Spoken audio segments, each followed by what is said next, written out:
question everyone in America is asking. Am I racist? Make those moves. Buy your tickets to see Am I Racist in theaters now. This is all I have. Did you want to? I can help you guys out. Yeah. Go to AmIRacist.com now for showtimes. I've been told because I'm a white male, kind of at the top of the pile. How do I get down from the top? I don't think you necessarily can. How do we get past all the talk about racism? We have to love each other. Well, it can't be that simple. How do we get to a point of racial harmony? It's good to talk to you. We're still on a journey, all of us together. I think you got some journeying to do. Just talk to me about the statistics. We have an epidemic. 20 million crimes a year, 6,000, 7,000 hate crimes. No, there's no epidemic. Why are we talking about statistics? This is not a matter of statistics. Well, you asked me about the statistics. Am I Racist? Rated PG-13 in theaters now. Go to AmIRacist.com for tickets and showtimes now.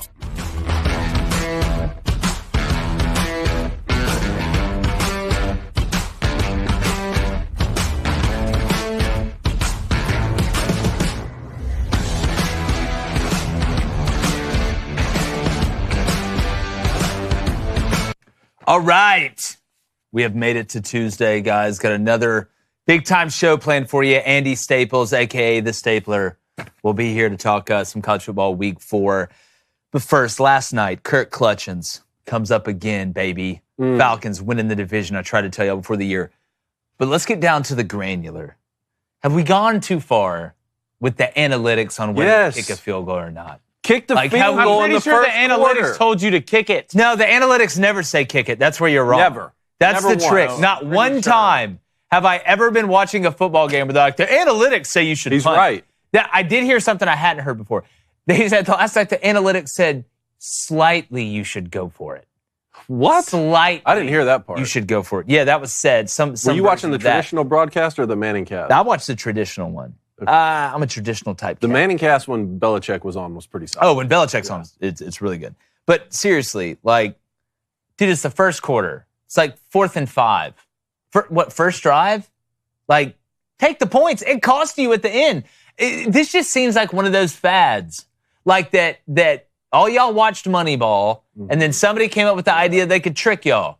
Like, let me be overweight and have curly hair and talk to you about why, you shouldn't worry about home runs. Coaches think they're cool now. We can throw the ball at the end of the game. A minute 40 left. We can throw it, incomplete pass. That was Spider 2 wide banana, I believe, that he dropped out. But, blame. Kick the field goal. Like, what? We don't bunt anymore. Nobody's kicking field goals. What's going on, dude? Yeah, Nick Sirianni should be fired. Just for that. Immediately. Is that people for real, though? Is that where this is headed? For sure. Nick won't make it past a year, I don't think. For all the people already in chat texting me Kirko in here, I don't want to hear it. No, that's what I'm trying to tell y'all, man. Oh, boy looked awful for 3.5 quarters. Buddy, guess what heroes do? 3.5 quarters, he looked awful. Heroes don't come when everything's just going okay or kind of bad in the city. When does Batman show up? When somebody's getting robbed. Somebody's hitting a bank. They want to take the commissioner's kid. That's when he shows up. That's who Kirk is. That's when you need the hero. You don't get the hero when a sandwich shop runs out of bread. Like, you get the hero when somebody's about to get stabbed in downtown. That's crazy. I'd rather you just be good all quarters. Maybe that's just me. He didn't look great for 3.5 quarters. I mean, late on a couple throws, inaccurate on a couple throws. He's coming back from the injury. But, man, put him in that final drive and say, this is when we need it most. Can you just hit the sail route out there to the field? Yes, I can. Jalen Hurts. Choke. What's up with Bama QBs in the league? Mid. I mean, Bryce got benched. Not all on Bryce. Bryce. That's a Carolina thing. Mac Jones. Look at Baker and Sam Darnold right now. They left Charlotte, and now they're flourishing. C.J. Stroud is like, thank you for not taking Good God. Charlotte, where dreams go to die. I've already said it. The only person who could work out there is Cam Newton because he's not human. There was a different owner then, too, wasn't it? Yeah. The David Tepper guy, it starts at the top. Yeah. Like, that dude's the worst, apparently. Well, unless you're the owner. Then it's always the GM. The two people, I don't think anybody likes him or Keith Olbermann. I think those are the two people. I don't even think they like themselves, to be honest with you. But we'll see. Andy Staples of On3 is going to join us to preview all of college football week 4. Tennessee is going to raise ticket prices to help pay players with NIL. And we break down the best early bets for college football this weekend. Let's lock them up before they go up. I'm Jake Crain, and welcome to the Tuesday edition of Crain & Company.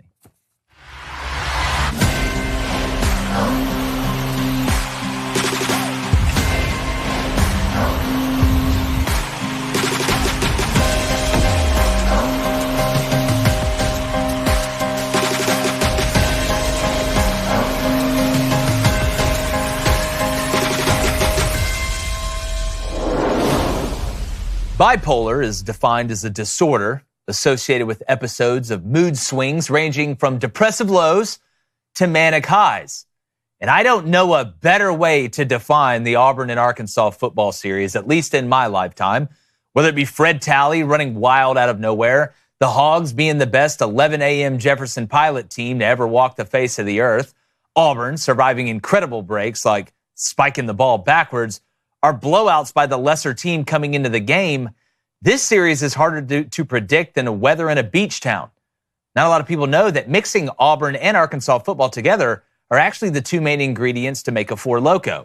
And this Saturday in Jordan-Hare, I expect nothing less.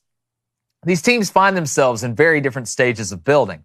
Auburn in year 2 under Hugh Freeze is trying to find their footing at quarterback as the coach is trying to improve the roster around them to compete for championships. And they'll tell you they still have much work to do.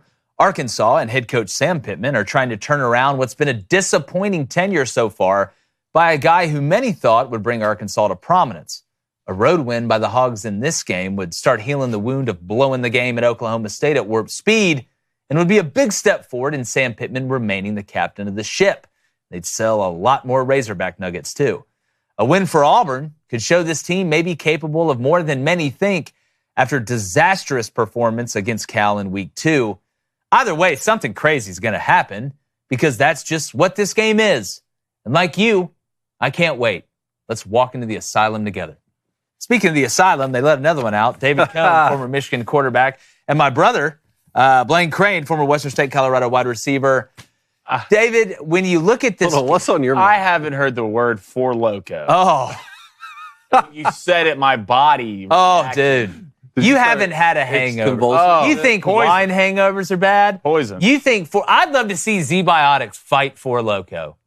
That would be a match. I mean, they had to stop selling it at one point, didn't they, allegedly? There was like turpentine in it or something. You guys are the experts. Yeah, David, don't lie. Don't cap. You know you drink it. Were you Peach? You were Peach Four Loko guy. I've never had peach Four Loko. Yeah, all right. I'll try it. Anyways, David Cohn. This Auburn-Arkansas game. Can't wait. It's so intriguing because there's a lot of unknowns. Yeah. You look at Auburn. Change at quarterback. You know, the defense hasn't looked super athletic, which is weird. But to me, on the Arkansas side, the biggest question coming in with Taylon Green, you knew Bobby Petrino. He's got better plans than a great travel agent. But could Taylon Green throw the ball well enough consistently to let this offense operate at a high efficiency level, right, and not just be one-dimensional? Now, against Oklahoma State, I thought he threw the ball pretty well, about as well as you could ask him. There was one wheel route out of the backfield that he kind of underthrew, but outside of that, he made some big-time throws. Then you watch UAB, and he couldn't hit water if he fell out of the helicopter in the ocean. So the consistency level, you don't know what you're going to get. But we do know he can run. And if Auburn is going to be as undisciplined as they were, and a lot of it in the first half last week against a guy like Dampier from New Mexico that can run, and you let Taylon Green get to the edges, and you don't make him cut back and stop his feet, he will run hog wild, pun intended, all over Auburn. So you don't know really what you're going to get in this game. When you look at it, what's one main thing that you're looking at maybe on each side? Offense. That's one thing I know for sure. We're going to get a lot of offense in this game. Hugh Freeze up against Bobby Petrino, both calling plays. That's a game that I definitely want to watch. Arkansas, 648 yards of total offense in that game you're talking about against Oklahoma State. And that's a veteran group, and that game was on the road. 648 yards, but you still lost the football game. Why? Because of turnover. So that's one thing I'm particularly interested in. If Auburn, Arkansas is going to be able to move the ball. If Auburn still wants to find a way to make all of these yards that I think are going to get racked up to be ineffective, can you turn Taylon Green over? And stop in the red zone, right? When you get constricting in the red zone, of course. The thing with Arkansas, though, is they can score from outside the red zone. So they could score from the 35, from the 45, have these big explosive plays. All of a sudden, you look down at halftime if you're Auburn and say, well, they only got in the red zone once and we stopped them, but they still scored 28 points, right? So that's one of the things. It's like, to me, it's about turnovers. Can you force him either during a scramble to have a tip ball interception, maybe a strip sack? I do think Auburn's going to turn him over in this game. But on the flip side of that, when it comes to Arkansas's defense, Hank Brown did some good things last week. He was effective. He was efficient. But for him to do that, I think it starts with Auburn's run game. All right, their rushing attack. Very true. Arkansas only gave up 59 yards of total rushing yards to Oklahoma State, who has Ollie Gordon, who we think is one of the best backs in the country, and a veteran offensive line. I'm particularly interested to see if Auburn's going to be able to run the ball at will against Arkansas, which I do think they'll have some success, which means I like the over in the football game. I think it's at 58 right now. I'm with you. And Auburn's going to have to lean on that run game to settle in Hank Brown because last week against New Mexico, which is a below-average defense, the pocket was clean most of the time, which makes the decision-making easier, whether that be on the RPO or whether that be straight drop back. Being able to run the ball just sets up so much more. It protects the quarterback, not even just on play action, but in general when you're able to have that balance offensively. But in this game for Hank Brown, it's going to be faster, right? Which means you're going to be sped up a little bit. The windows are going to be tighter to throw the ball in. And are his legs, can they be effective enough in the RPO game to at least be a threat? Mm-hmm. Nobody's asking you to be Denard Robinson. Sure. Nobody's asking you to be Lamar Jackson. But just having the threat to hold that backside in or be able to hold that backside linebacker, whether that be a nickel, whatever, to be able to get numbers in the box that you feel good about. And keep you out of third and long. And keep you out of third and long, Mexico, which is a predictable down. Yes, and Auburn was 5 for 10 on third and fourth down, if you throw that one fourth down in there. So 5 for 10, that's 50%, right? You're not going to go 50% if you're living in 3rd and 9 and 3rd and 10. If you compare what you're talking about to, say, LSU right now, I really like Garrett Nussmeier. I wish he were, up in Ann Arbor right now, but his game is not pulling the zone read off. For that. Sure. So that's really not a threat. I think you guys and Arkansas, too, they have the ability to at least keep teams honest because a 4-yard pickup off zone read, like you said, you don't have to be Denard Robinson to be able to keep a defensive end honest on a 4-yard pickup. And stay on schedule. Yeah. Blaine, something me and you talked about after watching the game last week, the Auburn game against New Mexico and then against Cal. Auburn really struggles in man coverage. They've struggled, and in the second half, they made adjustments against Cal, but they were able to get pressure against Cal's quarterback because they had 3 backup offensive linemen playing. I don't expect the pressure to be at that level against Taylor Green, but I think Mendoza is a better thrower overall than Taylor Green, even though Taylor Green's a better quarterback. It seems to me that when Auburn is in man coverage, which is a lot easier to play man because, you got this man. It's not zone. You're not passing off a lot. You can pass off stuff in man coverage. But it seems to me that they struggle playing the ball. Sometimes when you're in man, and I used to tell my DBs all the time, if a ball's underthrown, that's tough. Like you're going to give that up sometimes because you're always told when you're in phase, which means you're in that back hip, when he sinks, you sink so you can get ready to turn around. Well, if it's an underthrown ball, there is no sinking of the hips. He just stops, and it's kind of an abrupt movement, and you go forward. So looking at the run game that Arkansas has, if you're DJ Durkin and you're Auburn's defensive staff, are you going to play more man? Which, if you're going to heat somebody up and put pressure on him, you're going to play man more than you're going to play zone. But if Taylor Green gets out of that and your backs are turned at DB, he can go score from 80 yards out in a heartbeat when some legs really start going. Well, you got to pick your poison here. What is Taylor Green best at? What is this Arkansas offense best at? Running the ball. And that's running the football. I mean, Taylor Green's an okay thrower. I don't think he's great. I don't think he's good enough to beat you through the air. But a couple things when I look at this game, you brought up Oklahoma State, and the big surprise about Oklahoma State, even with Ollie Gordon, they're ranked 107th in the nation. I was going to bring that up against which is a crazy stat to say. But I haven't been impressed with either of these teams on the defensive side. But I do know who Arkansas is on offense. Auburn doesn't know who they are on offense yet. You had a new quarterback come in last week. He looked good, but this won't be the same level of athlete you're going to play this week. I think right now, if you're Auburn, what are you confident in? I look at the defense, then something has to change. It has to change. So I think schematically, I don't think you can bring 3 guys and drop 8. And Hugh Freeze has said they're going to change that. And drop 8 and be bad at the pass. That's not going to work because I don't think we're that good up front anyway. Who's going to look that super athletic on defense. But this is going to be one of the games, okay? And we talked about this all the time. No one's going to win this football game. But you can bet your ass someone's going to lose it. You go back to Arkansas to Oklahoma State. Oklahoma State didn't win that game. Very true. Arkansas lost that game. Very true. You go to Auburn and Cal. A little bit different. I can say Cal, from a physicality standpoint, was a little bit different. But Auburn should have won that football game. You have more talent. Which team won't blow it in the big moments? Which team can limit mistakes? And that's going to come down to a lot of what the coach will allow to do from an offensive play calling standpoint. Well, and again, I think it goes back to how much you're going to run the ball. Every coach worth his salt that is smart wants to run the ball effectively because it truly is the safest play. Now, no play is ever safe. You can knock the ball out. You can fumble a handoff, whatever. But handing the ball off is a much safer play, David, than putting the ball in the air. If I was Auburn in this game and it was me, I want to go back to a point that I don't think a lot of people are going to talk about. If you watch Taylon Green, he wants to run around everything. Mm-hmm. And he's fast enough a lot of times to get away with it, right? And when you're deficient athletically overall, which I think Auburn is, and I'm not saying that to be mean, I've got no personal animus toward anybody, but when I watch Auburn run around and move, you can understand why Hugh Freeze keeps talking about improving the roster. Auburn's got some guys like Falk, that's a really good athlete, some guys that can run around and make plays, and some guys in the future that are going to be good. But overall, they are not super athletic on defense. So you have got to find a way to keep Taylon Green, in the pocket, and when he does break out, make him break out forward. He doesn't want to do that. And when you make a guy stop his feet, we talk about this in special teams all the time, because what we do want, especially on punt, is you would I would draw up the returners or the gunners on the edge. When you're going to tackle the returner, you just don't run straight at him. What you wanted to do was go to his opposite side, like this, right? This guy goes to the opposite side. Why? To stop his feet. Because when you stop his feet, you keep him in the box and everybody else can rally inside.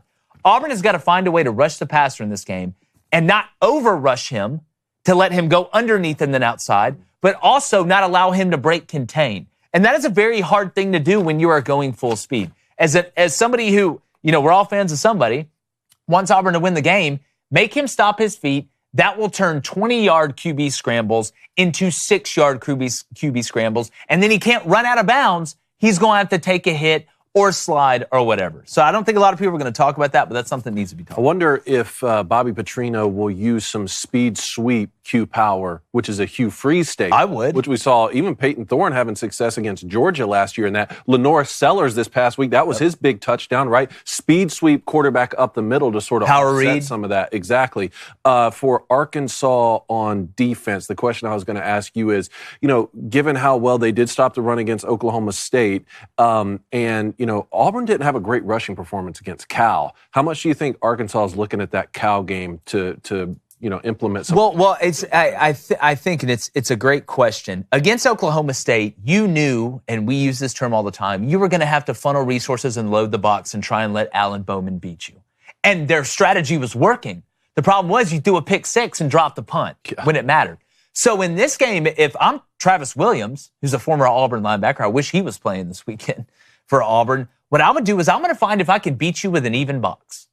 I'm not going to send resources out there because you're going to run your RPO game, and the more people I have in the box, the skinnier I'm going to be on the outside, which is going to make the read easier for Hank Brown. I want to give you an even look, which muddies everything up until you prove to me that you can run the ball against an even box. Then I will start sending resources to the box to stop it and say, Hank Brown beat me through the air. But why would I sit here and rob Peter to pay Paul early when I don't know if you can run it against me when all's even, right? It's a different flavor of ice cream than when they were playing Oklahoma State. So that's the way I would go about it. I think, what I'm more interested in is what T. Will's going to do on third down, and like third down of 4 and third down of 5, when you know that RPO may be coming, or you know that short game or that intermediate game. Because I know with a young quarterback, Hugh Freeze wants to give him early throws easy like he did against New Mexico. So just like as a hitter in baseball, if I know you can't find it and you want to throw fastballs to get ahead in the count early, I'm swinging early, cuz.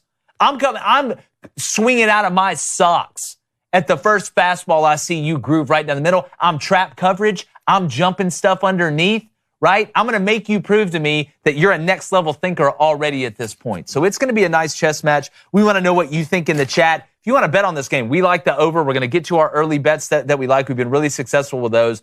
You may have other sports books, but if you're not using betonline.ag to place your bets today, you're really, really screwing up. Add them to your arsenal, even if you got other ones. They've got all the spreads, props, the parlays there, teasers. They've got everything, and it's not just sports. You can bet on anything under the sun. So make sure you check it out. It's easy to navigate their website. It's betonline.ag. The payouts are versatile. It's easy if you want, payout by mail, card, whatever. betonline.ag has you covered. So head over there today, place your bets, and use promo code BOOSTER. You get a 50% sign-up bonus of up to $250. That's betonline.ag and use promo code BOOSTER. BetOnline, where the options are endless And so is the fun. All right, let's get to the chat. All right, chat, hit that like, hit that subscribe button. If you donate, it's on topic. It will get read. We're going to start the day off with Malachi. Malachi, what is up? He says, who needs this win more, Hugh Freeze or Sam Pittman?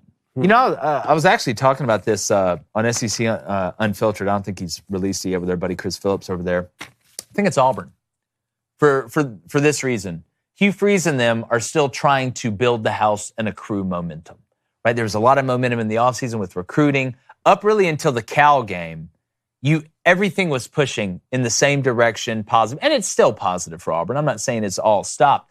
But the progress has slowed down a little bit. It's not soaring the way it was. So Sam Pittman, we kind of already know the house is built. Not a great house. I mean, you had some good times there. But overall, it hasn't been great. The roof's leaking. The plumbing still sucks. We still got questions about why the yard looks bad. You kind of know what you have. Not that Arkansas can't fix it, right? This would go a long way towards it and give them some momentum. But I feel like Auburn is in the process of laying the foundation of the house still. And if you don't lay the foundation well, the rest of the house doesn't matter. So I would say Auburn. This could be one of those type of wins for Arkansas, should they win, that if you stack a couple like this, like on the road at Auburn and later in the season, then the conversation becomes, man, can Sam Pittman keep his job? And maybe we keep Bobby Petrino as the offensive coordinator and run this thing back next year. That's kind of where my mind is if Arkansas were to win this game. I agree. Let's go to AU Badger. Absolutely terrifying handle. It says, if Hank Brown comes out and lays an egg, where does Auburn go from here? That's the tough decision because, again, it's how he lays an egg. Does he lay an egg by turning it over a lot? Or does he lay an egg by just not throwing for 200 yards or rushing for 100 yards and throwing for 3 touchdowns? A lot of it is how it's going to look. And sometimes what gets lost when you're watching a game on TV is the quarterback makes the right decision. What if guys are dropping balls? What if guys aren't where they're supposed to be? What if he's making the right decision, but the help around him is not coming through? You don't see that when you look at the box score. You don't see, a guy went 11 of 30, and you don't see those 7 drops in there. Or the 3 times that he threw the ball where the guy was supposed to be, but the guy broke the route off and he was wrong. So a lot of it is about how he lays an egg. Does he turn the ball over and put the team in harm's way the way Peyton Thorne did? So I think it just depends. If it's that bad and you're turning the ball over, you're kind of back to square one, because at least the other guy that was turning the ball over has more experience, right, playing in this league. But if you go out there and you're making good decisions and other guys aren't making the plays, and it looks bad statistically, well, that's not on you. Yeah, I agree. All right, let's go to Shane. Shane, what's up? He says, one of the best abilities is availability. Is Cam Coleman playing this weekend? I think he's going to play. I think they sat him against New Mexico so he could play this weekend, but I'm not a doctor, and, I didn't even play one on TV. I played a guy that dressed as a girl and played basketball. That is true. Let's go to Billy J. Billy, what's up? Says this could be big for Sam Pittman if he beats Hugh Freeze. Could this be an explosion game for Taylon Green?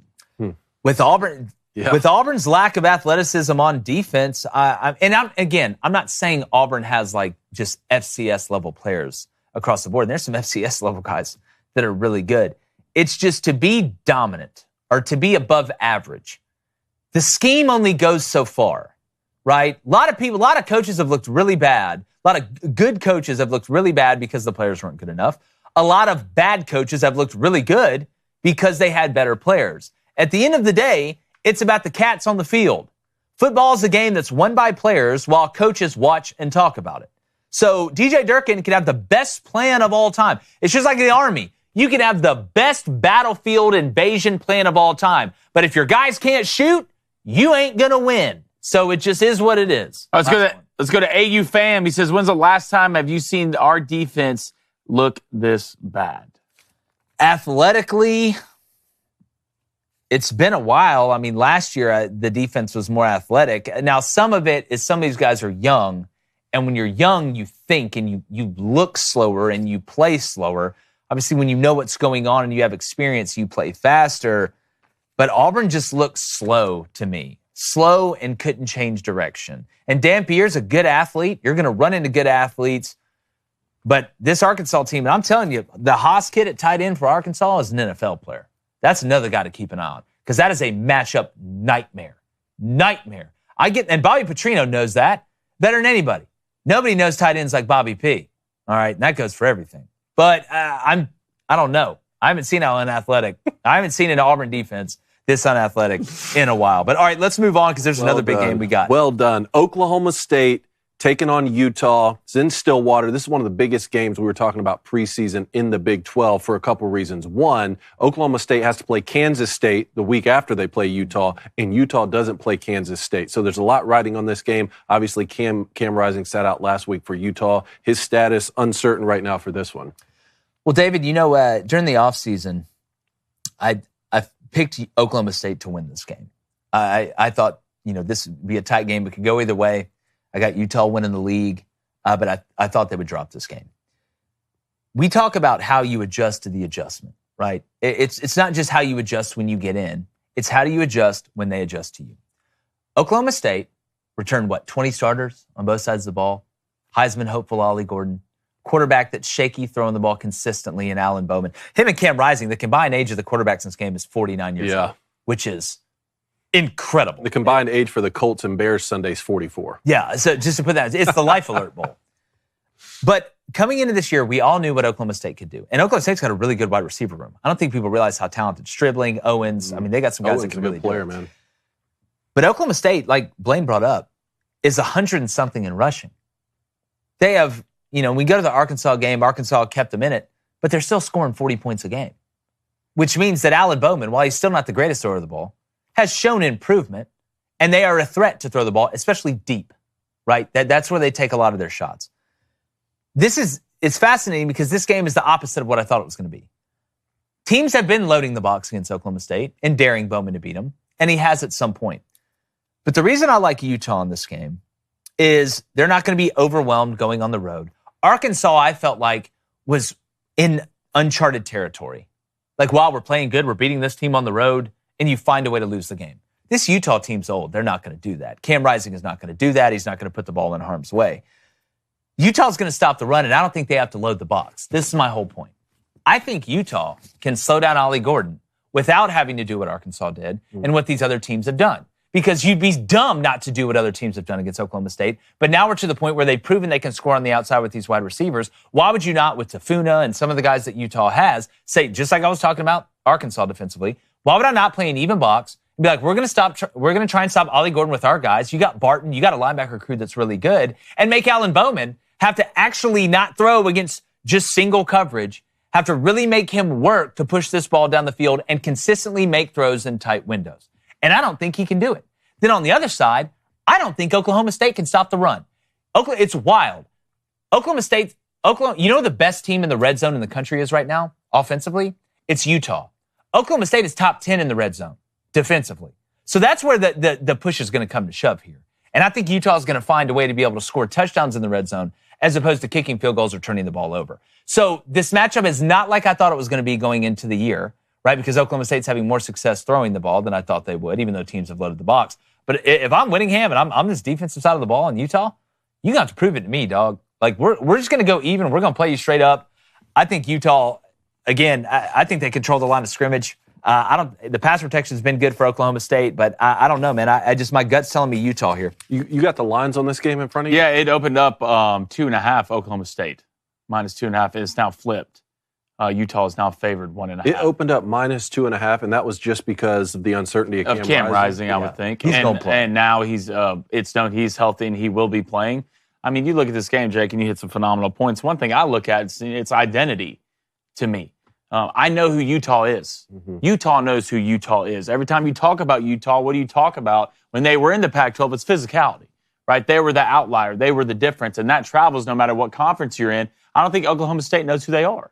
The only thing, Ollie Gordon this, Ollie Gordon that, Ollie Gordon, he's averaging nothing, basically nothing, had 40 yards, had 15 carries last game.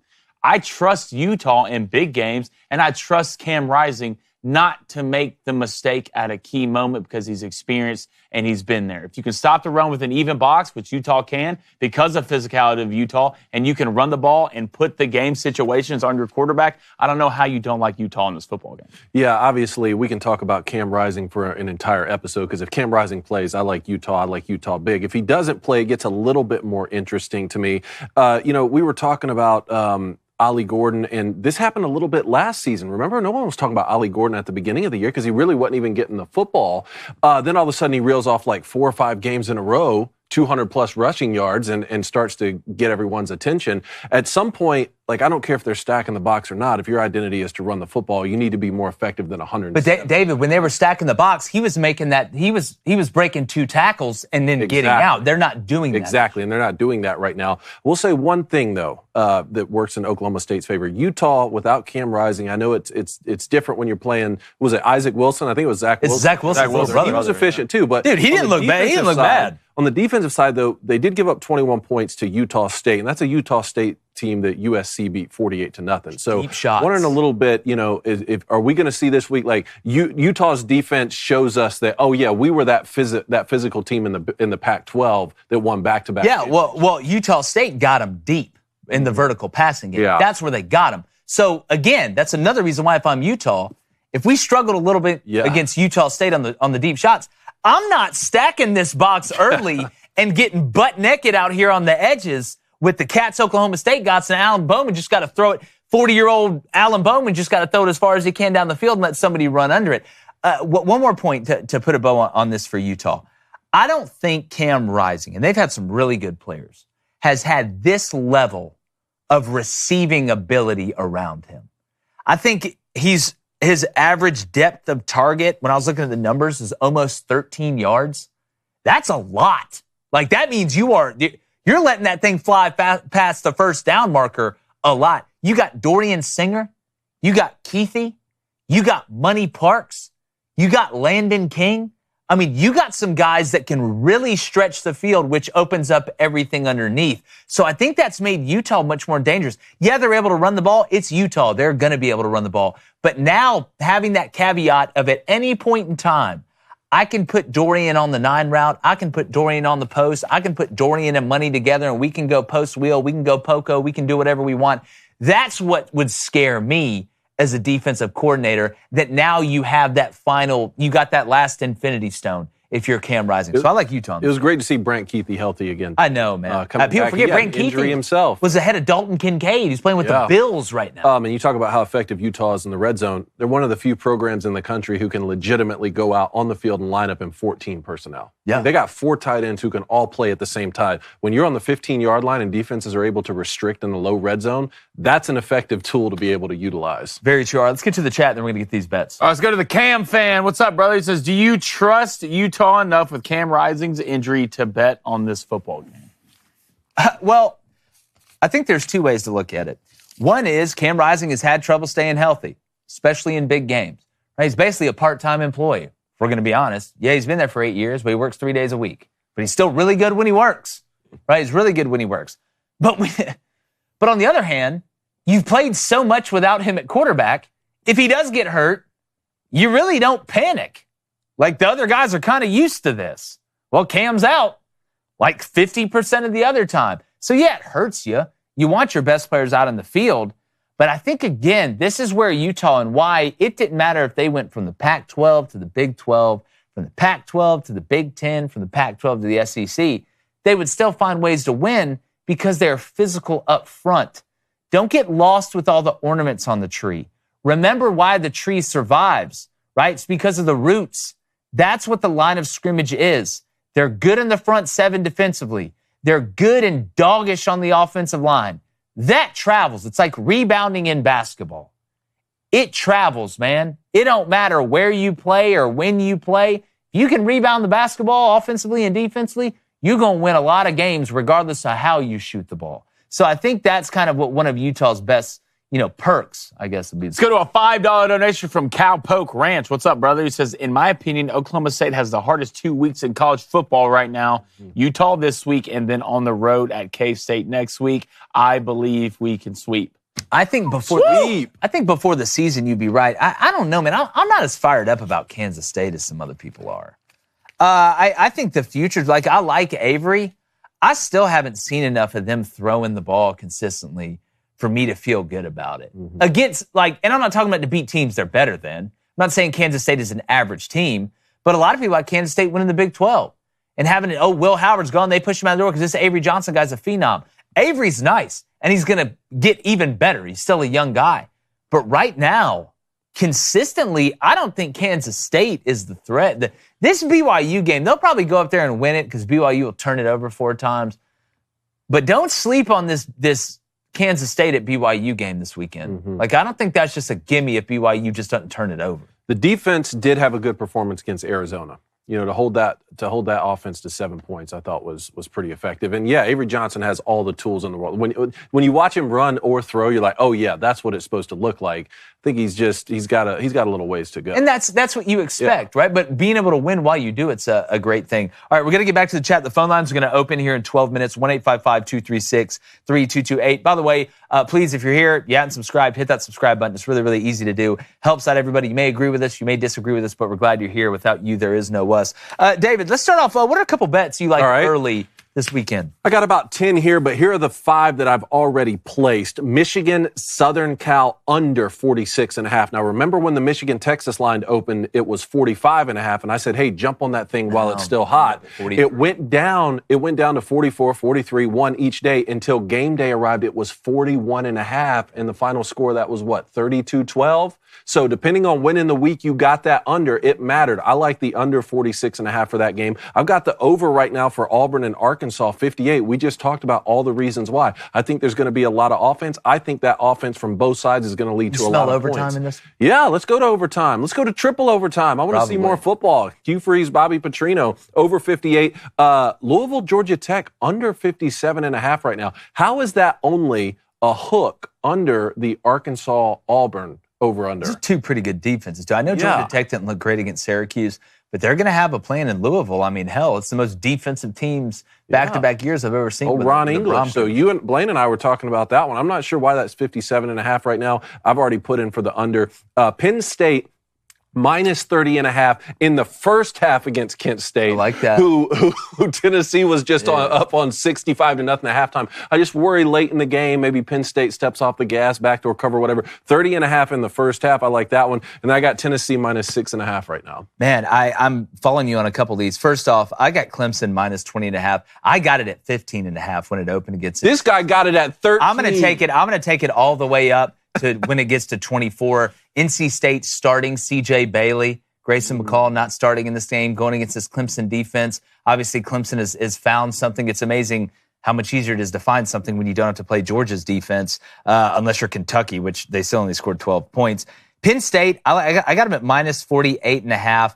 And here's the reason why. One, Kent State is awful. And we saw what happened last week. And Penn State wants to prove, hey, we can do that too. And second off, what happened the last time Penn State played a MAC team? They survived by the hair of their chinny chin chin against Bowling Green. They won't make that mistake again. James Franklin, he's going to have them ripping and ready to go. I guarantee you they're going to stop the run in this one. Tennessee, minus 6.5. You can take it at minus 7.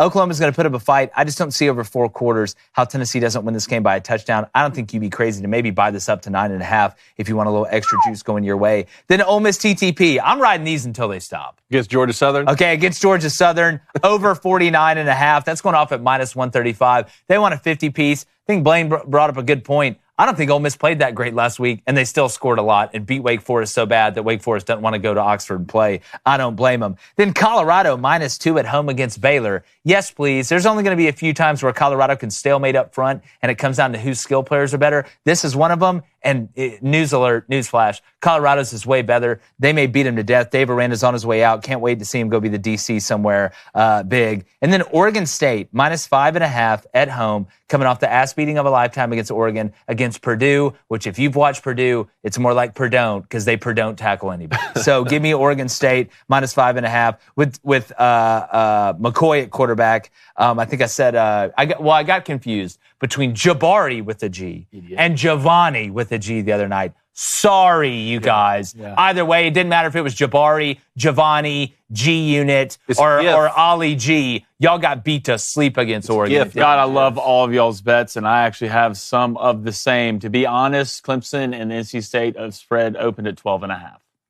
No, it didn't. It opened at 12.5? 12.5. I bought it at 13.5, 14.5, 15.5, and 16.5. You laddered it. Yeah, why wouldn't I? Right now it's sitting at 20.5, and I wouldn't be surprised if it goes up even more. I think that's a phenomenal bet, even at 20.5. But for me, I'm going to still ride with the guys who brought me here. Yeah. One, that's Ole Miss minus 36.5. Yep. Sorry, David. Old Georgia Southern. But look, Ole Miss is going to cover. Let's go with Texas. Vincent, I'm sorry, minus 44.5. I think they covered that as well. I like Tennessee minus 6.5. That game went down from 7.5 to 6.5. I believe the money is still laying with Tennessee, but I like Tennessee to cover that. You bring up the Penn State game, 48.5. Tennessee basically took Kent State to the Diddy party last week. You know how that went. I don't know how you survive. I don't know how that went. would bet against Kent State every week. Every week until you can't. I would. I also like LSU minus 23.5 at home versus UCLA. You brought this up. UCLA is a bad football team. And you remember last time LSU played UCLA? Charbonnet took it over, and that's going to be a revenge game for Brian Kelly. Kind of chalky a little bit on the bets this week, but that doesn't matter if you're winning money, bro. Made it 39 minutes in the show without a Diddy reference. I think the over would have hit on Well that. done. How about a couple of these here? You talked about Bowling Green and Penn State. How about Bowling Green plus 23 going and playing Texas A&M? God, after watching Marcel Reed last week, I'm a little bit nervy, but A&M coming off a big high, finally got off the schneid on the road. I had that 10-game road losing streak. It's amazing what going to play at Florida right now will do for your confidence. Mm-hmm. I don't love it, but I don't hate it. I'm kind of in the middle. How about Indiana minus 27.5 playing Charlotte? God. Charlotte so far bad. lost 30-7 against James Madison, lost 38-20 against North Carolina, and they beat Gardner-Webb 27-26. Meanwhile, Kirk Signetti at Indiana Mom spaghetti. Look, come get the work. 27.5. Smoking that Signetti pack. I'm liking look, Signetti will run the checkup on you too. Go look, he'll run the checkup real quick. He's trying to make Indiana cool. How do you make Indiana cool? Score 60. I'm with you. Charlotte's not good. Look, and this might upset some people, but look, I don't care about your feelings. I care about winning money. I wouldn't be a bad bet to take Arkansas money line. I don't think it would either. I don't think it'd be bad to take Arkansas plus 3.5. Plus 126. You can get them plus 3.5 too. I got two more dog bets for you while we're doing that. Cal at Florida State plus. How is anybody an underdog with a pulse against Florida State? Against Florida State, you can get Cal plus money right now. Not a bad bet. And one bet I didn't bring up, and I'm sorry, I'm really bad at this, but this might be the best bet on the board. And I know I'm going to get pushback and this and that. I think Miami's going to roll USF. You really think so? I think Miami is going to roll. Well, I'm glad USF. If you can get it at 16.5 right now, I bet it down to 13.5 for that 2 possession. I got it at minus 150, which is laying still pretty good odds. But I think Miami's going to. Well, it's funny you brought that up because I did want to hit on that a second, but before we get talking about the deliciousness of Good Ranchers and then to Andy Staples here. A lot of people will look at that Alabama-USF game, and USF can run on defense. Like, they're fast, right? Up front, they were able to handle themselves pretty well. But do not forget, Alabama had how many touchdowns called back on holding penalties? 4. And I'm going to tell you right now, I think Miami's better than Bama is. I think they are. Maybe not by a lot. But I would not be shocked. And remember, South Florida can't throw the ball. No. They can't throw it. And Miami, they're coming to hunt you in that front 7. And it's a Florida game. And but it is down. It's at South Florida. South Florida. Yeah, I know. A lot of those kids wanted to go to Miami. They wanted to, and I There's get a reason that. you're not at Miami. I get that. I get that. And Golish is a hell of a coach, and he'll have them ready to play. But I don't think it's crazy to take Miami to cover either. I don't think it's the best bet on the board, but I think it's one of the most underrated bets on the board. That's why a lot of people are going to put them on upset alert. And who knows? Yeah. Right? Who knows? I don't have them on upset alert this weekend. I don't think we see that because, again, if you really go back and watch that Bama game, it could have gotten away early. And, I mean, hell, I think a lot of it was Bombi. I think it was the right time.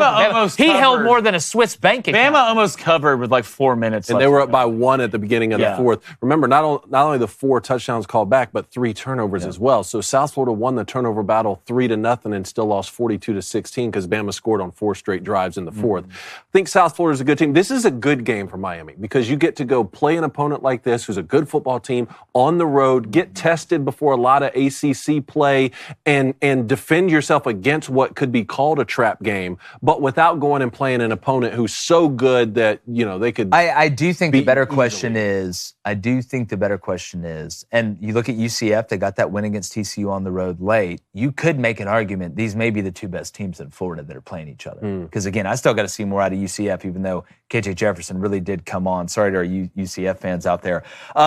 Also, if you're a Kent State fan, right, you love football and you love watching your team, probably ain't going to go good this weekend, but you know will go good is throwing some good quality American sourced meat on the grill with our friends at Good Ranchers. All right. And as we approach this upcoming election, they got a great deal for you, which I'm going to get to, a little presidential promo here.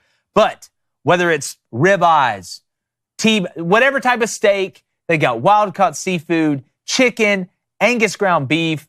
They got all of it. It's a fantastic product. We use it. I got a box coming in, David, here in a week. Got the email today, and you can trust it, right? This isn't coming over from somewhere else. This is American source, right? And it leaves you more time to worry for things that matter even more, like family, friends, and catching up on the latest game. And, all right, they've got a presidential promo for a limited time. You can get a free add-on for a whole 4 years. So until the next election, that means when you subscribe to one of their boxes, decide if you want extra chicken, Angus ground beef, Applewood smoked bacon, or wild-caught salmon in every order for 4 years. And if you use our code BOOSTER, BOOSTER, you get an additional $25 off your first box and free express shipping. So don't miss out. Use code BOOSTER at goodranchers.com today to claim this presidential promo worth over $1,200 American dollars and bring 100% American meat to your family meals until 2028 if we're still here. That's goodranchers.com and use promo code BOOSTER. Good Ranches, American meat delivered. All right, we got Andy Staples coming up here in 1 minute. But first, David, it's one of the segments that everybody talks about every Wednesday or every Tuesday, where we get together and we really let you win the water cooler. Here is Huddle Up. All right, huddle up, boys. Let's get in 12 personnel and go pistol, Z to rip stack, Kansas 26, Z rail. This was a beautiful post-wheel concept by Texas A&M this weekend that led to a 73-yard touchdown against Florida. Let's break it down. We got 12 personnel, so 1 running back, 2 tight ends, and by default, that means 2 wide receivers. Now, we're going to take our 2 tight ends and we're going to stack them to the right. Then we're going to motion that flanker to join our X-receiver into the boundary. From there, we're going to show run to the field, which I'm calling Kansas 26. So that's the 2 back through the 6-hole, play fake there, and we're going to boot the quarterback off of that. This gets us to our rail concept, which in this version is a 4-man route concept. Number 1 has the deep post. Number 2 has the wheel route behind that post. Number 3 comes all the way across the formation on the slide route into the flat. And then our front side tight end is running the drag. All right, pause it right here following the play fake. 3 guys are open. It's a 4-man route concept, and 3 of them are wide open. That's not a great defensive strategy for Florida. I want to focus particularly on the wheel route, though. Watch how this run action to the field influences the backside strong safety. And our flanker here, Cyrus Allen, does a great job running right at that safety. It looks like he's stalk blocking, slips past him on the rail route there, and then Marcel Reed puts a beautiful ball on him. Big win for him on the road, getting his first start in the swamp there. Bookmark this play because you're going to see it throughout the entire college football season. This version is 12 personnel, pistol, Z to rip stack, Kansas 26, Z rail. Great stuff as usual, David. Defensively, and we talked about this. It looks like cover 3. It looks like cover 3, which means the corner has a third. You have a safety that's going to buzz down, right? You know, work your curl to flat. And then you have the other corner that's responsible for the other third. Obviously, the other safety's taking away the middle third.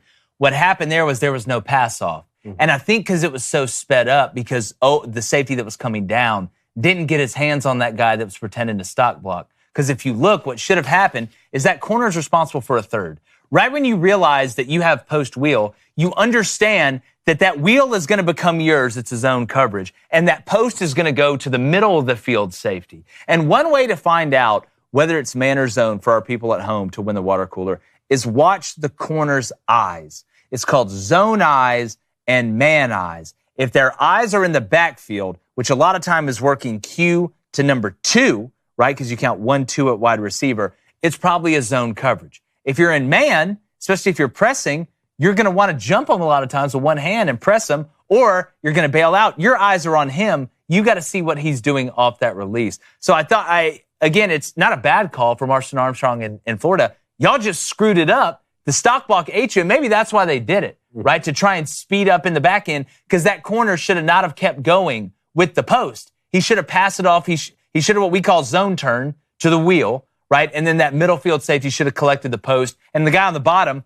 he had somebody tight, which we call closed on the line of scrimmage, so he didn't have to get too much depth to be able to worry about that other third. And really, the pass off of the post from the corner to that safety theoretically should have been easier once you got both receivers motion to the same side and into the boundary. Yeah. Because now you don't have a post threat or a vertical threat from the opposite side. Now, the tight end, obviously, he could have gone vertical, but you at least have someone able to reroute him like a linebacker early so that you can see that. But either way, great. I'm sure they set that up, too. Like, they probably set without that a up doubt. with the quick screen game, stalk blocking, that safety's been getting blocked, then all of a sudden you slip by. Well, what do we always say about great offensive coordinators, right? And people always ask, man, how does Lane Kiffin and them, or how are they able to throw the clipboard up before anything happens? Well, great play callers call plays to set up other plays. And they don't do it back to back. They'll call something in the first quarter because every coach is told to look in a certain area. And they're all relaying information in between drives. So at some point probably in that game, you could go back and find where they ran a swing screen or something where that guy stop blocked, right, that safety that was coming down right there. And somebody told Colin Klein, the OC, hey, the safety's heavy. He's not getting hands on the guy, right? Or we stock blocked him once. Let's hit him later with it. And then a quarter later when they call it, and all of a sudden you see that clipboard go in the air at the snap, they know what's already going to happen. Every play is you want to score a touchdown every play, but some plays are called to set up other plays, right? It's like understanding what you're going to write in chapter 7 while you're writing chapter 2, but the reader doesn't know it. That's what the best play callers do. All right, Andy Staples should be in here 1 second, but I want to get to the chat, Blake. All right, let's go to JC. We have some of the best bets in here from what they like this weekend. If you want to get to some of those. Says, what are your thoughts right now on the South Alabama App State over? And that's sitting at 63.5. South Alabama did score 87 points. Well, I don't think South Alabama is better offensively, but they're awful defensively. So I would lean that way. I mean, App State gave up a ton to Clemson. Now, Clemson's better than App State. You still don't think they were going to score that much. But I don't know. I like the over. I really don't hate. I think App State's at -8. 7.5. 7.5. I think you buy that down to 6.5. This one could actually get ugly, I think. App State's not an easy place to play. Boone isn't. I actually like App State and the over. I don't think you'd be crazy to parlay those two. Let's go to Jacinto. He says, what are y'all thoughts about JMU plus 10.5? It's going to hit. Trust me, but I still want your thoughts. Who are they playing? I got no idea who James Madison. They're playing North Texas? Hold on. They're playing North Carolina on the road. Yeah. Plus 10.5. God, North Carolina played really bad against North Carolina Central. I mean, obviously, Max Johnson out for the year. I don't know. That's probably one I wouldn't play. That it might hit. I just think there's better bets on the board, or at least ones that I feel better about. Let's go to Positive Mike. What's up? He says, what do you think about Minnesota to beat Iowa? Oh, what's the under in that one? 35.5, I think the last time I saw. Mm-hmm. I don't know. I'd probably take the under. That's about it. Just go to Jay Soul. He says, do you like Cal plus 2.5? Should I buy it up to 3.5? And should I bet it money line? I think you should buy it up to 3.5. Look, could Florida State win this one? Yes. I just, the mood in that locker room cannot be good. Yeah. Like it just, especially when you bring in guys from the outside that haven't had time to get a lot of that cohesion together. I don't think Cal on the money line's a bad bet. That may be one of my dogs this week. I can't believe they're actually dogs. I thought this one would, and it may end up being a pick 'em at the end of the day. But if you're going to take them at plus money, go ahead and get that thing up to 3.5. You don't want to get your pants pulled down late because Florida State kicks a field goal, which they can do. That's one of the few things Florida State can do. I think it's Fitzgerald's the kicker. He can absolutely bang it. Is anybody looking at Arizona State money line at Texas Tech? Dude, do we like the over in that game? I don't know. I hadn't decided on the over-under. I know Arizona State wants to run the ball, but can Texas Tech stop the run? And then if they can't stop the run, with how hot the offense has been as of late at Texas Tech, I don't know. That one's a tough one. I don't think it'd be a bad idea to take Arizona State money line. What is the over-under? It is 60. It was high. It was a high number. It was a high clip. 63. It may be the same as South Alabama and App State. All right, let's go to Little Birdie. What is up? He says, do you like Louisville minus 10? It feels like a little bit too many points to me. I do. I mean, I like Georgia Tech plus 10.5. Look, this game I think is going to be tight. Louisville's a good football team. Georgia Tech's trying to bounce back.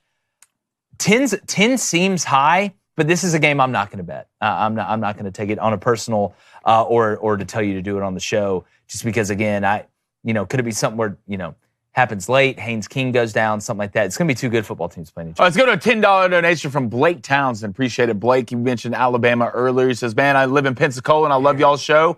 What's your thought on the 4-2-5 swarm defense that Alabama is running? Is it the players aren't used to running it, or is it just a scheme? I feel like a 3-yard loss or a 10-yard gain. Well, that's a great note to bring in our guy Andy Staples. I know, right? On. The best defense, in my opinion, is a 4-2-5. And I love how they call it swarm. Like other defenses aren't supposed to swarm to the ball. It's like we run a 3-3-5, but damn it, we're not going to swarm to the ball. You guys calm down. The 4-2-5, I think, is the best defense, especially when you got a nickel that can play, run, and pass. Andy, to you, what do you think is the best defensive alignment schematically? I like the 4-2-5, but like anything else, you've got to be able to have an even look and an odd look. So for sure, you have to kind of be a 3-3-5 at times, and it just depends. Like you have to have that kind of hybrid player that can be, put his hand on the ground and rush, or maybe drop back every once in a while. I like a little versatility, but look, 5 DBs is the base now for everybody. I do love the swarm thing. It's sort of like every DC gets the job. We're going to run an attacking defense. Yeah, we're going to attack. I just wanted a DC to get the job. Like, we're going to run a read and react defense. We're going to be very passive, and then whatever the offense does, we'll react to. Yeah. Like, I want to hear somebody say that at least once, because that is actually what you're doing sometimes. No, yeah, to me it'd be like making like if McDonald's, I would just name everything. You'd be like, oh yeah, we got this new double cheeseburger delicious. I just call it that at the end. Like, it's just obvious. It's whatever. It's scrumptious. It's the swarm. We're going to swarm the ball. You're the first coach. I love Kane Womack, so I'm not making fun. Oh, no. We love Kane too. But he is not the first coach to ever teach his players to swarm to the ball. I believe that would be every defensive coach in the history of ever. That's exactly right, and they all scream it at practice. Andy, I want to start with this Tennessee team. I understand people looking at the schedule and saying, all right, maybe NC State isn't what a lot of people thought. They had to come back and beat La Tech. But I want to ask you what I've been asking, the audience, if you're going to go that route, not saying you are, what is Tennessee bad at? Like, where are they weak at? Is it just a young quarterback that I guess this is his first true road game? But he seemed pretty calm and poised for somebody that the expectations are so high early. And this looks like the most complete team that Tennessee's had in a long time, at least since I can remember. I would agree. It's definitely the most complete of the Heupel era, and probably you've got to go back into the Fulmer era to find one that had this many stars at many at different positions, but also this much depth. I feel like their D line is pretty deep. They've got multiple playmakers. I mean, the backs are good. Dylan Sampson's a great number 1 back. And Nico, I don't think the moment's been too big for him yet. Now, Oklahoma will test whether you can take care of the ball. Oklahoma's going to try to turn you over, and I think that's going to be a great test for Nico. He says he loves road games. We haven't actually seen him start a road game yet, so we'll see how much he loves it when it is very, very loud. Although Josh Heupel says, out of respect for Josh Heupel leading Oklahoma to a national title, maybe they'll be quiet for just this game. Yeah, hashtag Dark Heupel. Look, Andy, let's stay on Tennessee here, because it sounds like Tennessee is going to add a 10% quote unquote talent fee for their ticket prices moving forward to raise money for their players. I mean, I have several different questions I want to layer at you. I mean, first of all, doesn't this feel like the admin fee when you go to a restaurant and you've already paid for your meal and you've tipped your server and now you got an extra fee on top of that? A few things. One, why not just raise the ticket prices and not tell anyone it's a 10% Hey, we're doing fee? good. We're raising Also, the price. How about that TV revenue that's over $50 million a year? Can it come from that possibly? The in-game experience takes enough hits with commercial breaks and et cetera to have a 10% fee. Those are my thoughts. What are yours? Well, I think instead of it, I think there's a reason they didn't just add it to the price, because they could have just added, like, Tennessee is in a different place than a lot of these schools. And I think this is why they were kind of the first ones in on this, and others will copy. But Tennessee could have just jacked up its prices 15%. Yeah. And it would have been fine. They got a 15,000 person waiting list for season tickets. So it wouldn't have changed anything for them. People would have just paid it. I think they think, and I've talked to Danny White, their athletic director, about this. I think he believes fans will be nobody's going to be excited to pay more. They'll swallow it better if you tell them it's for the players. Yeah. And you're winning too. And you're winning. Exactly. Yeah. And when we talked about this on my show this morning, the first comment in the chat about it was, can you imagine if Florida State tried this right now? Oh. Yeah. They got to go the other way. They're actually slashing ticket prices. Didn't Oklahoma State basically do this with the stickers on the back? But they wouldn't let them do it. Yeah. But that's kind of my point on the admin thing is like, yeah, they could just raise the price that you're paying for the food at the restaurant, but they want to tell you that it's for the non-tip What's the servers difference between this so and the that you QR swallow code? it better. Well, what is the difference in this and I'm surprised they didn't just pass a basket around Neyland like at church. Like, all right, Pastor Jeff's going to sing a song. We're going to pass the basket around to keep Nico for 4 years. The difference, Jake, is this is a budget line in their athletic department budget as opposed to passing the hat. This is not something separate. This isn't going to Tennessee's collective. They're going to pay this directly from the school. And the thought is it'll be when the House settlement goes through, but I don't even know if it's going to be when the House settlement goes through because I don't think the House settlement has to go through. I think the schools are ready to do revenue sharing. They've already mentally prepared themselves for it, and they're going to do it whether the House settlement goes through or not. That's a good point. You saw the law get signed in Georgia where their schools are now allowed to pay athletes, and the NCAA is not allowed to punish them for that.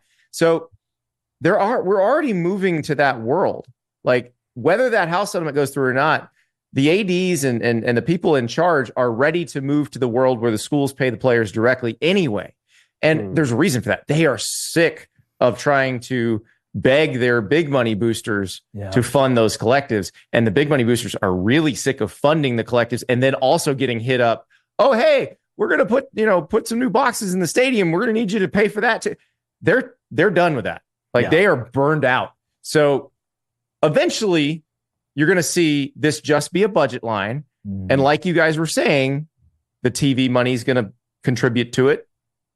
It'll be part of a ticket sale. You won't have to put the little thing on there. This goes to the dishwasher kind of thing. Like it'll just be understood. Because my co-host Ari Wasserman said, like you buy an NFL ticket, you with an understanding that a lot of that money is going to the players. Yeah, like that's the whole point. So, Andy, one quick follow-up with Tennessee specifically here. If this isn't going to the collective and it's being paid out directly from either the university or the athletic department, then is that going as a flat payment to all the players across the board? Or is this a thing where, hey, we raised ticket prices 10% on the tickets and our quarterback Nico's costing us $2 million a year, that's where the money's going to go? This is not going to be a flat thing. This is going to be like it is now. It's going to be market-based. Yeah. So the people who are worth more are going to get more. Yeah. Yeah. Gotcha. I mean, to me, I kind of like it that way. If that's the case, then it's not going through collective. You legitimately need general managers for every program. Yeah. And then also the donors with salaries now. And then also the donors get hit up, Andy, just to put a bow on it. Hey, this buyout's like $28 million. You think you can? This guy sucks, doesn't he? Let's get him out. Miss the days where you just got a full as you guys said that, a little text message popped on my screen from somebody asking me a question about Florida and the big money people who would have to fund the buyout. That's exactly right. Don't you just miss the days when you'd give out full scholarships and give a guy $300 under their table after a game? Good game. I mean, just a good old. There'd just be an envelope in the locker. There's a lot of boosters in the state of Mississippi and Alabama that missed those days because the price tag went way up when it got out. Sure did. Damn right. Yeah, NIL hurt them worse than anybody. Damn right, Andy. I want to ask you something. Look, I'm not smart enough to get in all this, but I am smart enough to know which teams look pretty damn good right now, and I think that's Texas football. Do you think Texas right now is a clear-cut best team in the SEC? No, I don't know who the best team in the SEC is because it could be Texas, it could be Alabama, it could be Georgia. I think everybody has some things that make them potentially dominant, and everybody has some flaws. Now, Texas so far has shown the fewest flaws, so I will give them that. But I'm not sure how good Michigan is yet. So I'm not sure exactly what we know about Texas. And I think we'll see as we get into this a little more. And Texas has a nice little runway because they got General Booty and the Warhawks this week. And then they got Mississippi State to open their SEC schedule. So it's not as daunting as, say, Alabama having to play Georgia and Georgia having to play Alabama next week.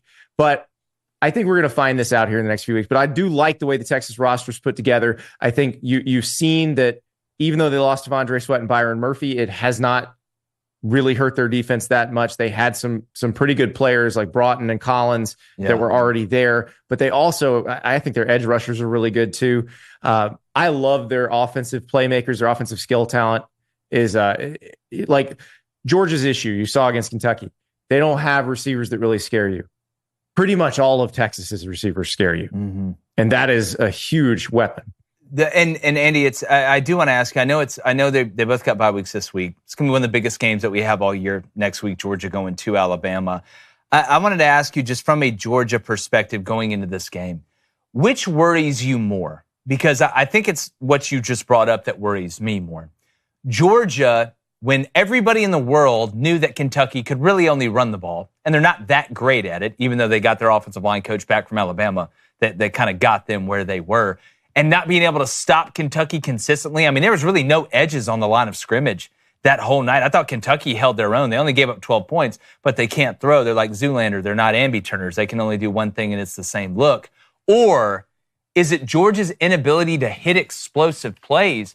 Because I don't care if you're Georgia or Texas or whatever, to consistently go 8, 9, 10, 11, 12 play drives and score touchdowns, you can't live that way and win all these big games. Which one worries you more with Georgia going into Tuscaloosa between those two? It's definitely the lack of explosives. Because what Ladd McConkey and Brock Bowers gave them was something to fear, and the possibility at any given moment that you can score. And you have to defend a team like that differently. If you're not afraid of them scoring a 60-yard touchdown every play, you defend them differently. And it allows you to pack the box a little bit, to hammer on Trevor Etienne. And remember, Georgia's offensive line with Tate Ratledge out is in flux. They're trying to figure out having the open date, being able to test some different lineups and figure out what their best five is. I think they'll be okay there. But again, if I'm Alabama, I'm going to load up and say, you beat us over the top. We dare you.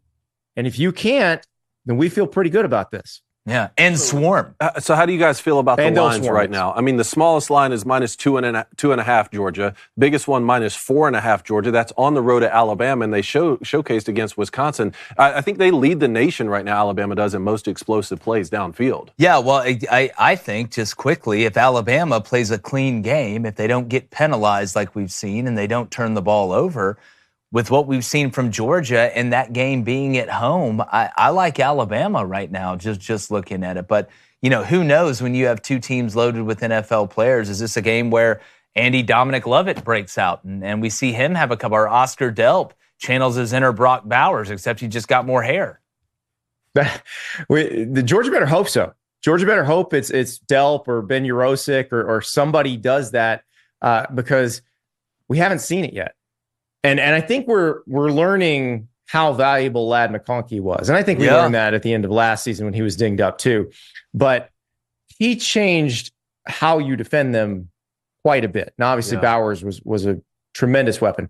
But I am curious though, because as I was at the Alabama-Wisconsin game, and as good as Jalen Milroe looked, with those Georgia edges who can chase him and who can run pretty much with him, can he keep plays alive when things break down, keep his eyes downfield? Because we know Alabama's got guys that can stretch the field. Ryan Williams is definitely capable of stretching the field. He's like 13. How quick does Jalen get out of that pocket? That's another thing. But do you want Jalen Milroe to stay in there and be a pocket passer? Well, that's where you're kind of damned. I want you to have good feel as a quarterback. True.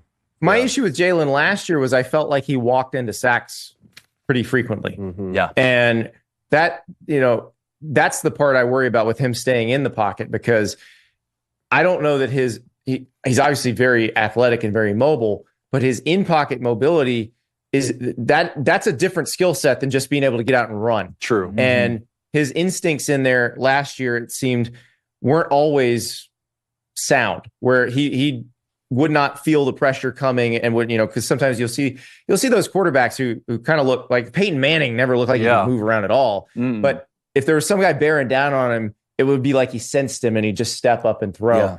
And with Milroe, you didn't see that as much last year. Now, I will say, having seen him Saturday, like he looks like a much more evolved passer this year than he did last year. And I think a lot of that probably is having an entire offseason where the offense is built around you and every play is catered to you. So I think perhaps that's not as big of an issue.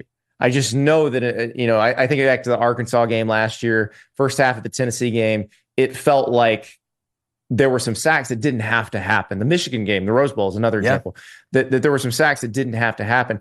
And I would worry about that playing against a D-line as talented as Georgia's.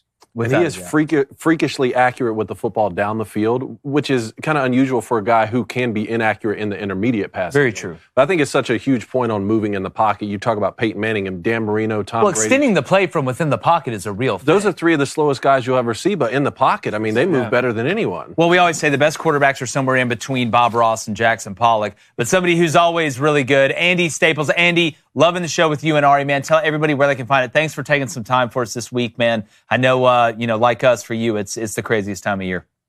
Well, my pleasure, guys. I'm on the On3 Sports YouTube channel every day, 9:30 a.m. Eastern time. And then Saturday nights after the games, 11:30 p.m. Eastern time, Ari and I break it all down. That one's the most fun show of the week. Ari just lost it on Mark Stoops. We ended up having like a 20-minute argument. And you played at Kentucky, right? You should and you're at Kentucky. That's your alma mater, correct? Unless I'm losing my mind. No, I went to Florida. Florida. I'm sorry. I knew it was a blue. Wrong blue. Don't shoot the. Don't worry, Andy. We'll take care of him later. With Craig Yeast. I just watched Craig Yeast run a lot. Yeah, well, I mean, as crazy as it sounds, you may want to claim Kentucky right now, Andy. No, I'm just kidding, buddy. Appreciate you, man. Thanks so much. Appreciate it, Andy. Andy Staples, one of the best in the business. Why did I think Andy played at Kentucky? I'm losing my mind. Maybe I'm thinking of Andy Bashir. We're going to be two totally different Are we guys. sure? Can we take his word? Huh? Maybe. I don't know. We'll look it up. It's like when we tried to get Abe Lincoln. They said he's dead. We're going to try and reach out to him anyway.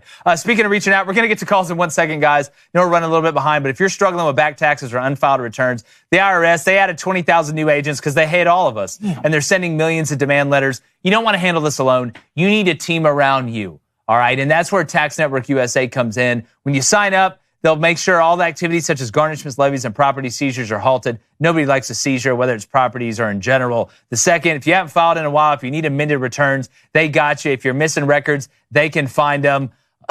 Not going to make that joke. And then the last one, they'll evaluate your financials and create a settlement strategy to reduce or eliminate your tax debt, putting it behind you for good. They're the IRS, the largest collection agency in the world. All right, now the tax season is over. Collection season's begun. They're coming. All right? You need to make sure you got somebody past setting. The paper. Right? Some papers. For a complimentary consultation, call today at 1-800-958-1000 or visit their website at tnusa.com/booster. That's 1-800-958-1000 or tnusa.com/booster today. Don't let the IRS take advantage of you. Take advantage of those suckers. All right, y'all, we're a little behind today, but I want to get to as many people as we can still, so let's keep it rapid fire, and let's start with Chris in Indianapolis. Chris, talk to us. Hello. What up? Hello, Chris. Hey, I want to hear your guys' thoughts on scenarios on how Notre Dame makes the college football playoffs. Win them all. You have to win every football game you play. If you go 11-1, the committee wants y'all in. Oh, they need. It's like when we were talking with Josh Pate. Y'all are going to have to play your way out. Some people got to play their way in. Mm-hmm. Y'all got to play y'all's way out. You're not getting stopped in the line at the club. No, you don't get stopped. not at all. You're on that Bruce Wayne status. So you go 11-1, you're in. You go 10-2, you got to hope for chaos around you to get in because that Northern Illinois loss, man, that's tough. But I'm more worried about you guys losing, 2 defensive linemen and a starting offensive lineman last week against Purdue? Yep. That was rough. I think all 3 happened in the first half, but I'll take a 66-7, I think. That was nasty. Oh, no, y'all. The real question is Miami, Ohio this weekend, huh? Minus 27.5. Under? We like under 27.5 because I do. Oh, I'm taking it. I love it. You're taking it, Chris? We'll see, buddy. I love it, All right, Chris. does Notre Dame make the playoff? Tell us quickly. Absolutely. All right, Chris, I love the confidence. Love it, Chris. All right, let's go to Michael in Alabama. Michael, what's up? Hey, guys. What's up, Mike? What's up? Hey, yeah, Hayden Brown has more upside right now than Peyton Thorne. I'm waiting to see how Hayden Brown does against Arkansas. But who do you guys got for Bill and Adrian for placement? You got Lane Kiffin or I mean, if Lane wants the job as bad as some people think, it's going to be Lane Kiffin. If it's not Lane Kiffin and it was me, let's go ahead and light up a Signetti, because give me Kurt from Indiana. Appreciate it, Michael. Thanks, Mike. Appreciate it, Mike. All right, let's go to Brian in Michigan. Brian, what's up, man? Hey, what's going on, guys? Hey, I called in last week to talk about the receiver situation a little bit. Can you guys hear me pretty clear, by the way? Yeah, you sound good. Yep. All right, great.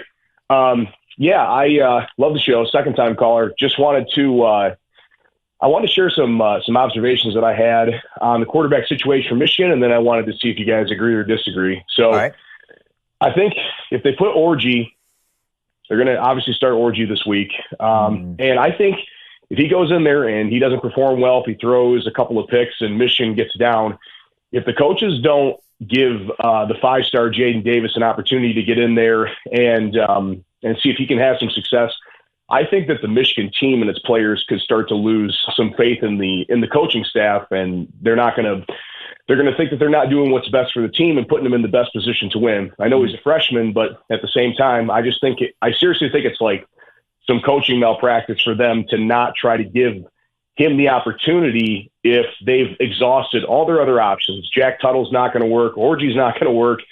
Davis Warren's not going to work. So, I mean, hey, he's on deck. Let's put the kid in the game.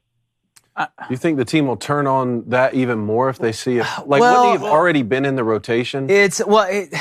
Isn't it malpractice that y'all didn't go get a quarterback out of the portal? Yes, but we can't. You can't do anything about that now, right? You can't do anything. So it's like, what's the? Can the Jaden Davis kid run? I mean, do we know if he can run? Is he a dual threat guy or is he a pocket passer? No, I think he's a little bit of both. I think David has seen more of him. David could probably speak to that more than I could, but. I mean, but everybody. I watched his high school tape. Everybody runs around. Well, my thing is, the new rules on redshirting. You can play 4 games, something like and redshirt. Yeah. So if it gets to the point where it's like, which we think, where Orji can't throw the ball, Davis Warren can't throw the ball to anybody but the other team, why would you not run the kid out there for a couple games and just see? Or at least get him some experience. Some of those guys, some of those All-Americans on the team who we really need to play well if you want to win games like this weekend, they're 7 months removed from being national champions, and they're 4 months away from being professional football players. So if you're running a kid out there, because everything that I've heard about the quarterback battle throughout was it's between Jack Tuttle and Alex Orji and Davis Warren, and then Tuttle got hurt, and now we're in the situation that we're in now. Jaden Davis' name was never brought up, and so what are the guys who you really need to perform well, especially on the defensive side of the ball? What's their mentality going to be if you run a kid out there and they at least observe it to be for the future? Yeah, but I mean, I see what you're saying, but defensively, it'd be better than me watching Alex Orji. You can't throw the ball forward. Yeah. Why don't you just put Donovan Edwards back there, then snap on the ball? He can throw it half as good as Orji can. Your best bet right now, if I'm Michigan, is I'm playing Alex Orji and I'm running 90%. That's what they're going to do. They're going to play a game and not turn slip screen, slip screen. I'd rather you do that than go throw 3 picks. It's the Eddie Grand special, is what it is. And if you're a Kentucky fan, you know exactly what I'm talking about. But Brian, it's going to be interesting. Brian, call in next week after this USC game, man, because we're going to find out a lot this week. All right, let's go to Ernest in Oakland. Ernest, what's up? How you doing, boss? How y'all doing? Ernest, what's up, Ernie? Man, I have a question. What y'all think about Notre Dame with the 20-point spread favorite this week? Well, so remember, Miami, Ohio was the favorite, and they still might be. Them and Toledo. To win the MAC, right? And Toledo went and smoked Mississippi State last week. So Toledo may be the better team. And Miami, Ohio, they played Cincinnati at home. I thought that was a game that they would have had a chance to win. Maybe Miami, Ohio isn't what we think. So if I was going to pick a side, it would probably be Notre Dame. Mm-hmm. But I don't know what the over-under is in that game. Can we pull that up real quick for Ernest? Because I'm telling you, man, I think Miami, Ohio can stop the run a little bit. 43.5. Is it 43.5? You got to remember, I'm pretty sure Miami, Ohio, for week 1 played Northwestern. And it was like 13-7, 13-6, and they got beat by Cincinnati. But Northwestern. And now, one of the things I look at is now Notre Dame, you lose in Northern Illinois, so every game you have to do what? you have to prove it again and again and again that you're a playoff team. But I like Notre Dame to cover in this game. Yeah, but you just lost those 3 linemen in a game. Like how Riley Leonard's been beat up. I understand that, but you still got to make it through like the rest of the season. So like how long is Riley Leonard going to be out there if you guys are up 17 to 20 points going into the fourth quarter? Are you going to throw the backup in? Are you going to make sure that overhits? If I had to pick a side, it'd be Notre Dame, but I don't think it'd be a bad idea to maybe sprinkle some on that under at 43.5, man. I don't, because this game could be 24-3, like and Notre Dame dominate, but just not run the checkup like they did against Purdue. Yep. Appreciate that. Appreciate it, Ernest. Call Ernest, next thanks, week. buddy. Let Call us us know back. how you do, all Hopefully we're right, man. All right, let's go to Tyler in Florida. Tyler, what's up? Fellas, y'all on absolute fire today. I've changed my topics like 7 times just on hold. Hey, I know. We're rocking and rolling, dude. Real quick, I think I got a fix for Michigan, David. Is David Michigan still available? You got a year of eligibility, I heard. You heard? Call him out. I've already been a part of a team where the quarterbacks got blamed for everything, and we did a quarterback rotation. I don't really need to go get involved in that. Yeah. Poor quarterbacks. That's David Michigan's kryptonite, believe it or not, is the quarterback situation at Michigan. That's like his. Well, that's you just the one haven't thing experienced it until that's this his year. planet Krypton. Like you pull out some green stones, David Michigan. I'll tell you what'll fix them better. Why don't y'all send Cam Ward up there? Why don't y'all send? Hey, settle down. Yeah. Settle Look, down. that man must be protected at all costs. You'll get a statue. Hey, USF, what's our thoughts? Yeah, USF. Y'all gonna cover or what? I honestly, this I don't do betting because I got the worst luck in the world. If I buy a funeral home, people stop dying, so I don't bet. Bro, I've never heard that before. I've got to. That's a good one. This game, actually, I had this game circled before the season started. This game kind of made me nervous because it's where it lies on the schedule. It's coming off of, well, at the time I thought it was going to be 2 easy games. It ended up being 3 easy games. But and then it's right before we play a big rival in Virginia Tech on a Friday night. So this game had me nervous.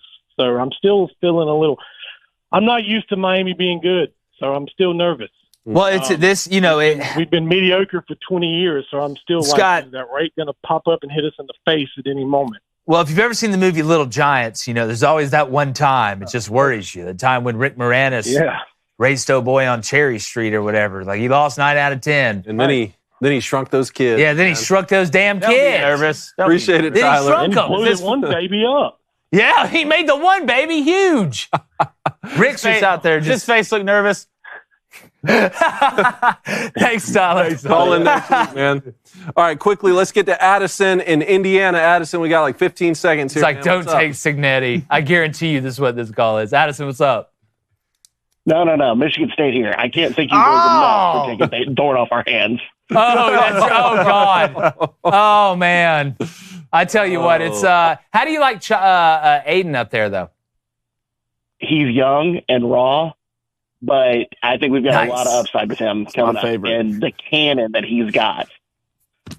It's about 50-50 He's right young now. and raw. He's got a cannon. I agree. But whenever it hits up, it's beautiful. Mm-hmm. So Boston College this week, huh? Yeah, I thought we were only going to have a 4-game stretch starting here in 2 weeks, but it looks like Boston College is going to be pretty good. It looks like a pretty good stretch. I will say, I don't think Michigan State and Jonathan Smith got enough love for beating Maryland on the road. On the road, dude, not an easy win. I picked against them. Not after the way they looked early in the year. It was a good win. Right. We're raw. There's a lot more, the 6th or 7th most penalized team in the country right now, but there's just a lot of good things looking and happening right now. Y'all are raw and breaking the rules. I think we're going to come out of this 5-game stretch with at least 2 wins. Dude, I'm telling you, Jonathan Smith can coach, buddy. Yeah. He could, you talk about turning chicken, into chicken salad. Y'all got a good one. Yeah, and, where's Mel Tucker? The cone. Yeah, he's I'm saying within 2 years, we're beating Michigan again. Hey, Paul Bunyan is not leaving. Hey, you beat Maryland one time, and all of a sudden, looking now. No. I give it 2 years. We're young and raw right now, but 2 years, we're going to start knocking off Michigan again, and it's going to be glorious. The green ones. Hey, we'll see. Addison, great call, buddy. All right, Addison. A tough stretch. Appreciate it. Thanks for calling, man. Great call-ins today. If you were still on the line, please call in tomorrow. We'll get to calls earlier tomorrow. I'm sorry. Andy Staples. I'm sorry. Your fault, Andy. All right. Tonight we're betting baseball. By the way, shout out Devontae Smith. Anytime touchdown. Got the first one, son. Got that one out of the way at plus a dirty 130. Tonight, let's get on the ocean. Give me the Mariners, money line, minus 105. And then, the only time I'd ever bet on the Angels, when they're playing the White Sox. And that's why I'm taking them on the run line, minus 1.5 at plus 138. David, picks now. Phillies. If they're going to win the division, I might as well make some money off of it. Minus 135. And then go ahead and give me the Rangers, Blue Jays. No runs in the first inning. Minus 130. Nerfy. I see a Nerfy. We hadn't seen a Nerfy in a while. It's like seeing a unicorn being ridden by a leprechaun. Look, guys, I was raised in a middle-class family. And for that reason, I'm taking some baseball bets. Good. Y'all were middle class? Yeah. Y'all had parents? Y'all had a house? Tigers money line plus 136. You know why? Casey Mize, baby. Okay. Ooh. On the mound, little Auburn guy. Give me the Cubs money line. They go off at home at a minus 158. All right, Ace, what you got? He's going to go Braves money line. That's right, minus 142. Then he's going to go Angels on the money line at minus 155. We'll see you tonight, boys. All right, let's get to the chat. Little chatty cat. All right, if you donated today, thank you guys so much. We're going to start the donations off with a weekday vacation. $10 donation. Jake. Uh-oh. I verified the rumors. My father played for UNLV in the 80s. I asked if Nebraska was suspiciously nice. He said absolutely, and it was weird. Yes. Some Nebraska fans were even asked for my autograph. I'm telling you, it's a trick. It's a Jedi mind trick. I wouldn't be shocked if I broke in to Nebraska's stadium and Yoda was floating at the 50-yard line with a blindfold on and a drink in the other hand. Let's go to a $5 donation from Devin. Devin, thank you. Saw the spread for the Kansas State versus BYU game is Kansas State minus 7. You're all surprised by that. Thought it would be higher. Can BYU pull off the upset? Well, I mean, BYU gives out free ice cream to opposing fans, so I always think that has a little bit to do with why the spread's down. I think there's just still some questions on Kansas State offensively, but can Retzlaff not turn the ball over? Wyoming's a bad football team. BYU covered. Told you they were going to cover because Wyoming is awful. I think this game, man, weird things happen in Provo. I don't know, man. I'm a little bit nervous about betting this game. I'm not shocked by the spread being there. Now, will it go up? Like if it goes past 7? If it goes up to 8, 8.5, I don't think it'd be crazy to take a flyer on the Cougs. Let's go to a $10 donation from the Going Gator. He says, Jake, what if Lou Holtz gets fired by Florida? Could we get this speech after he gets hired? What if Lou Holtz gets hired by Florida? By Florida Gators? It's like, I'll tell you what, I might be this versus Notre Dame $5. So one thing about Florida is everybody's fast. They got fast guys down there. Even the hot dog guy's fast. Did you see USF? Even the kicker's fast. When the 14, 740 up and Lou on Notre Dame come on Notre Dame. All right, there it is. $5 donation from the Humping Badger. Appreciate it. Unlike PlayStation, David Cohn, Kirk Cousins doesn't have tiny fingers. The disrespect is unreal, and his swagger is off the charts. You like that, Cone? Can we ban this guy from the chat? I thought he said if Wisconsin lost, he's going back down. I know. You're in the basement, man. Stay down there. Let's go to J Soul with a $5 donation. How about Kansas plus 2.5 versus West Virginia? Kansas is mad for losing against UNLV. Yeah, they were also mad for losing at Illinois, and yet they still threw the ball to UNLV. West Virginia's mad about the way the season starts. I'm not touching this game. Have fun betting this one, buddy. I don't know. The over maybe, but I'm not touching it. $2 donation from the chaplain. Appreciate it. I swear Bama better never schedule USF ever again. Tired? You tired? No, that was indigestion, upset stomach, but not diarrhea. Okay. Pepto-Bismol. $5 donation from the Crimson Tider. What's up, brother? Little Birdie told me that y'all be down at the Georgia-Alabama game for a live stream. Who you know? Who you know? Maybe. Stay tuned. Let's go to $1 donation from Chaplain again. Appreciate it, brother. And the last donation of the day is a $5 donation. Says, I'm going, gone. Says, hey, guys, love this. $5 donation. From going, gone. Oh. $5. Now you messed up my flow. Well, I just, sorry. $5 donation says, hey, guys, love the show. Just subscribed. Who do y'all think is the best bet on the board this weekend? The single best bet. Are we going to squad ride one of these? You want to? I like the Louisville Georgia Tech under 57. You go bet Miami minus 16. It's whatever. Ole Miss. Miami, huh? Ole Miss TTP 49.5. Yeah, that's never Tennessee bad, minus 6.5. Don't hate. All right. If you donated today, guys, thank you so much. Let me make sure I'm not missing one so I don't get yelled at. All right, beautiful. Poll. Should ticket prices be higher for NIL? No, people are going to say no. 75%. 98%. No, 86%. Wow, that's high. Yes, 14. Yeah. That's back to back in the 80s. It is. Wow. Like, never mind. Appreciate you guys. Shout out Bet Online, Good Ranchers, Tax Network USA. Thanks to our boy Andy Staples. Till tomorrow, like the chances of me being able to watch football tonight. We're going. God! They're changing the way. The good thing about it is you can start on Auburn's defense tomorrow. Gone. Get out of here. Get out. You stop. You're a problem.